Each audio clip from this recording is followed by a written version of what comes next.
उत्तरी गाजा में हमास और इजराइल की भीषण जंग से हुई तबाही के बाद, हजारों लोगों के जान गंवाने के बाद, अपनों के बिछड़ जाने के बाद कुछ ऐसा मंजर नजर आया। सड़कों पर इजराइल की कैद से छूटे फिलिस्तीनियों का हुजूम उमड़ पड़ा है। हमास और इजराइल में गाजा को लेकर हुए युद्ध विराम की ड्रोन से ली गई ये तस्वीरें सबसे यादगार है। तस्वीर में आप देख सकते हैं कि गाजा में फिलिस्तीन का झंडा शान से लहरा रहा है। लोग सामान लेकर अपने घर की तरफ बढ़ रहे हैं। न आसमान से कोई बम बरस रहा है और ना ही कोई मिसाइल दागी जा रही है। ना कोई भाग दौड़, ना ही कोई आपाधापी। हर तरफ सिर्फ सुकून ही सुकून नजर आ रहा है, जिसका लाखों फिलिस्तीनियों को अरसे से इंतजार था। ये उस गाजा की तस्वीर है जहां कभी मदद के लिए चीख पुकार गूंजती थी, मिसाइल और बमों की आवाज गूंजती थी। वही गाजा आज फिर से लोगों की मुस्कान से गुलजार होने लगा। एक तरफ से कहा जाए तो गाजा में फिलिस्तीनियों की अभी से ईद हो गई है। हालांकि अब भी तबाही के निशान उत्तरी गाजा में नजर आ रहे हैं। कई इमारतें जमींदोज है, जिसको इजराइल के हमले में भारी नुकसान हुआ है।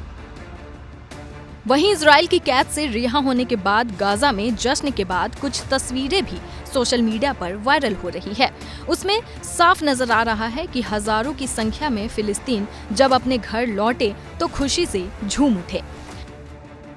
खुशी के आंसू उनकी आंखों में छलक उठे। अपनों को इतने महीने बाद देखकर एक दूसरे से गले लगाकर फिलिस्तीनियों ने अपनी खुशी का इजहार किया।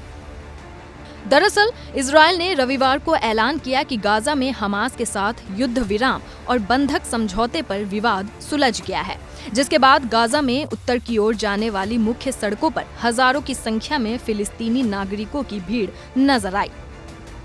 शिविरों में महीनों तक रहने के बाद ये लोग अपने घर लौट रहे थे, जिसकी खुशी इनके चेहरे पर साफ झलक रही थी।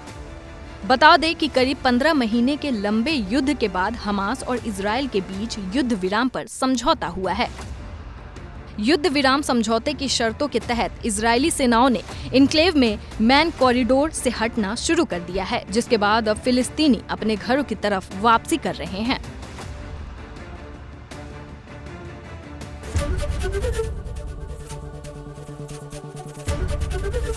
एबीपी गंगा, खबर आपकी, जुबान आपकी।